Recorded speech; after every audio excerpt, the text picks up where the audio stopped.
for Leduc Beaumont. Thank you, Mr. Speaker. On May 24th, the people of Alberta won. They won because the BC Appeal Court ruled that British Columbia's ideological NDP government cannot impose environmental laws aimed at killing the Trans Mountain Pipeline. Alberta has continuously been attacked by other jurisdictions and interest groups, and it's nice to see a change. With this win and a new government that is committed to building pipelines, Alberta's hopes of getting a pipeline to Tidewater grow. To the Minister, there's still a lot of work to do. How do you intend on getting pipelines built when we still face so much opposition? Minister of Energy. Thank you for that question. And I would like to point out that it was exactly 5 years ago today, on June 17th, 2014, when the federal cabinet approved the Northern Gateway Pipeline. And the Northern Gateway Pipeline, much like the Trans Mountain Pipeline at the time, had the support of the majority of Canadians, not only Albertans, but Canadians and British Columbians.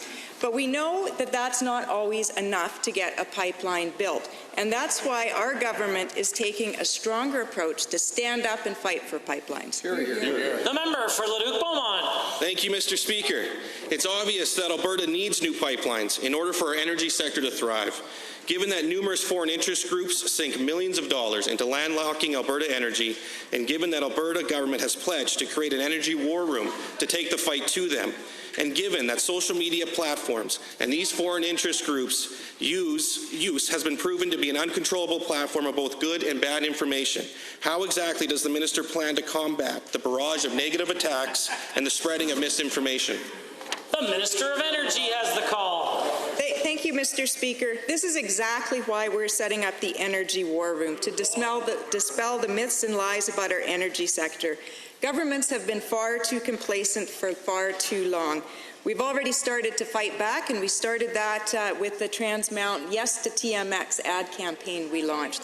Our more assertive approach to fighting against C-69 and C-48. And more recently, I sent a letter to National Geographic dispelling the myths and the lies that were in their article. And we're setting up a public inquiry into foreign sources of foreign funding. The honourable member for Leduc Beaumont. Thank you, Mr. Speaker. It's our hope, of course, that new pipelines are in our future. And given that these pipelines are largely supported by the vast majority of communities in Alberta and British Columbia, and given that a majority of First Nations have also shown their support and wish to be a partner in the development of our resources, how does the minister plan to work with Indigenous groups who are in opposition to the development of pipelines? The Minister. Thank you, Mr. Speaker. In fact, the majority of Indigenous people support the Trans Mountain Pipeline.